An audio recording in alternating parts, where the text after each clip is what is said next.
Welcome to the fourth in our Autumn 2014 series of 4 short webcasts in which we take a bite-sized look at some of the key themes over the last 12 months.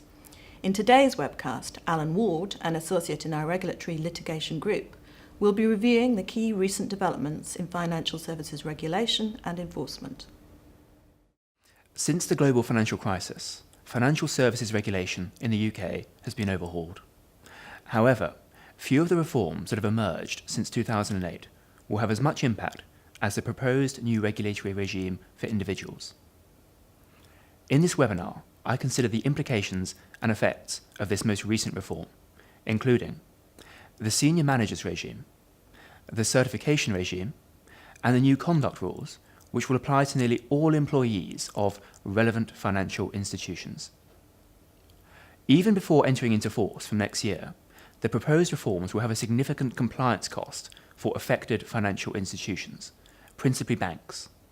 In addition, the new avenues to liability created by the new regime require careful consideration if growing regulatory risk for individuals and firms is to be mitigated effectively. In its report of June 2013, Changing Banking for Good, the Parliamentary Commission on Banking Standards described the current regulatory regime for individuals in financial services as a complex and confused mess, and tasked legislators and regulators with making individual responsibility a reality. The Commission's primary recommendations were a new senior persons regime, which would clarify and allocate key responsibilities within banks to specific senior individuals, a new licensing regime that would apply to employees of banks who have the potential to cause significant harm to the bank or to its customers, and a single set of clear and enforceable banking standards rules, which would apply more widely than the incomplete and unclear statements of principle for approved persons.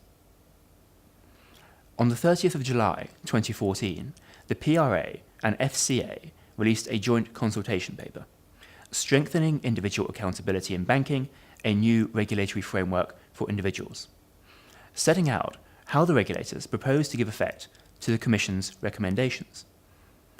Although the consultation is open until the 31st of October, and the new regime not expected to take effect before 2015, it is possible to draw a number of conclusions at this juncture as to what the new regulatory landscape will look like, and how it will impact upon both individuals and firms.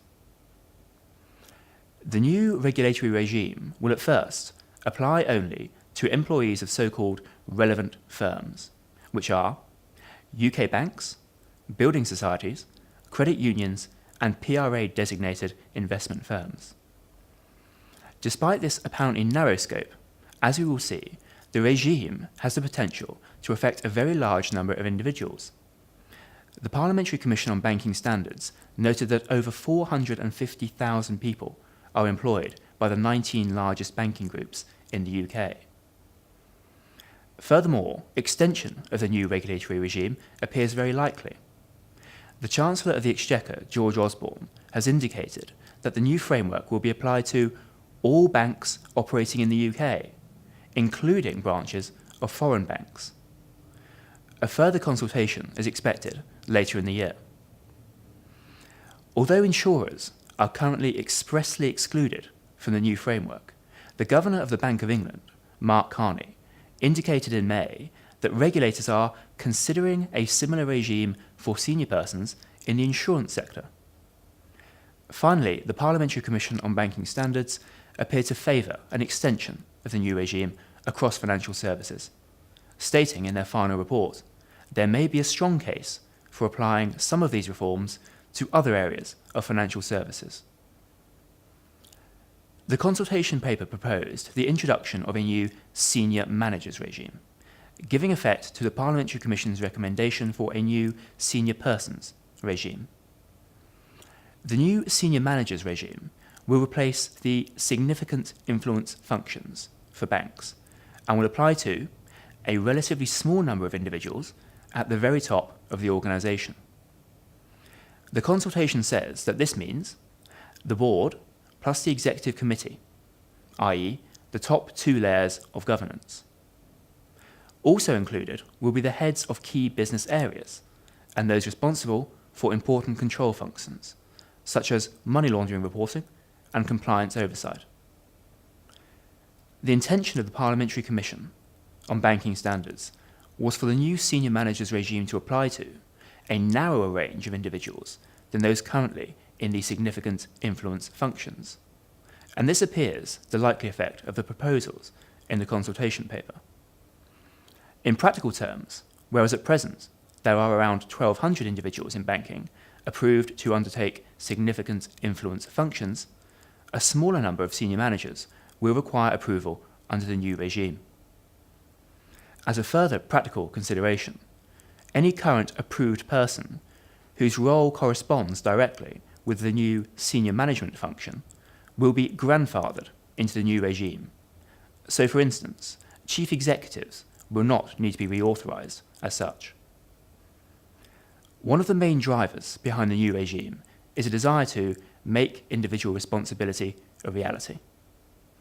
In furtherance of that aim, when applying for an individual to be approved for a senior management function, or whenever there is a significant change in a senior manager's responsibilities, a firm will need to submit a selection of prescribed documentation, which will include a statement of responsibility, setting out precisely what the relevant manager is to be responsible for, a responsibilities map, setting out how various responsibilities interact, and various additional information, including CVs, job descriptions, and organisational charts. One of the most important practical imperatives created by the new regime for senior managers will be to ensure that the suite of documents envisaged by the regulators are not only clear and accurate and precise as to where responsibilities lie, but are understood and signed off by all relevant senior managers. In addition, supervisors will expect to see these materials treated as living documents, widely disseminated to all concerned and kept scrupulously up to date. The Parliamentary Commission echoed a criticism that has been widely made of the regulatory process since the financial crisis, regarding the low number of enforcement cases brought against senior individuals perceived as being responsible for significant failings in banks. To address this perceived shortcoming, the new framework will introduce a presumption of responsibility. If a firm breaches a regulatory requirement, the senior manager responsible for the area of the firm in which the breach occurred will be presumed to be individually responsible, unless they are able to show to the regulators that they had taken reasonable steps to stop, prevent, or remedy the breach. In addition, senior managers will be subject to a greater number of the new conduct rules than other employees, which I will return to shortly. As a result of the presumption of responsibility, there will in future be 3 ways in which enforcement action may be commenced against a senior manager: an individual breach of the conduct rules, being knowingly concerned in a breach by the firm, or a contravention of the rules in the area of the firm for which the senior manager is responsible, where that manager cannot prove that reasonable steps were taken to address that breach. The level of regulation below the senior managers regime will be the certification regime, which has emerged out of what the Parliamentary Commission referred to as the licensing regime. Whereas the senior managers regime will focus responsibility on a narrower range of individuals than the current significant influence functions, certification will apply to a broader range of individuals than are covered in the current approved persons regime. Certification will apply to individuals carrying out so-called significant harm functions. That is, those who are involved in aspects of a firm's affairs that might involve a risk of significant harm to the firm or to any of its customers. The FCA proposes to include in the certification regime those significant influence function roles not captured in the senior managers regime, material risk takers as defined by the Remuneration Code, individuals in customer-facing roles which are subject to qualification requirements, such as financial advisors and mortgage advisors, and line managers of those carrying out significant harm functions. The major impact of the certification regime will be the onus it places on firms to both identify individuals carrying out significant harm functions and then to certify on an annual basis that those individuals are fit and proper to carry out those roles. Fitness and propriety will be assessed by the firm with reference to qualifications, training, competence, and also the personal characteristics required for the role in question. The immediate priority for relevant firms will be to identify all individuals who will be covered under the new certification regime. Thereafter, relevant firms will have 12 months to issue a first certificate of fitness and propriety under the new regime. In keeping with the ethos of the senior managers regime and the presumption of responsibility, the senior manager with responsibility for the certification regime will be personally liable for any shortcoming if the regulator is not satisfied that reasonable steps were taken to ensure that certification had been applied as required. The standards that both senior managers and certified persons will be judged against will be contained in a new set of conduct rules, contained in a new section of the handbook, C-Con. The new conduct rules are based on the previous rules for individuals in the Statements of Principle for Approved Persons, APA, but contain significantly more by way of guidance as to regulatory expectations and how the rules will be applied in enforcement. The main difference between the new rules and APA is the greatly increased scope of the conduct rules. The consultation paper makes clear that the only staff excluded from the rules will be specified ancillary support staff, such as receptionists and security guards. As a result, the new conduct rules will apply to the majority of the 450,000 individuals that the Parliamentary Commission identified as working in banking in the UK. The FCA, as conduct regulator, will apply and enforce all conduct rules against senior managers and apply and enforce the so-called first-tier conduct rules, that is, rules 1 to 5, against the far wider population of non-auxiliary staff at relevant firms. The conduct rules create perhaps the most significant set of compliance obligations for relevant firms.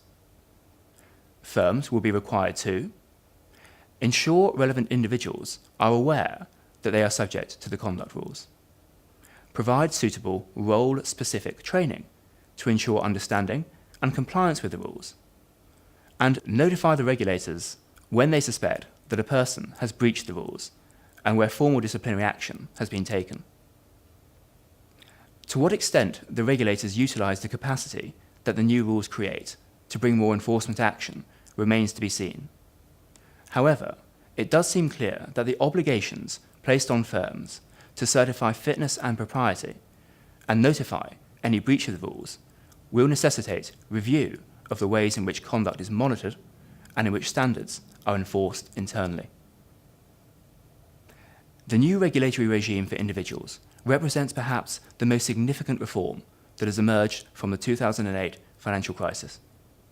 Whereas prior reforms, such as the creation of the PRA and FCA, have had limited practical consequence, the new regime for individuals will affect almost everyone in the banking industry.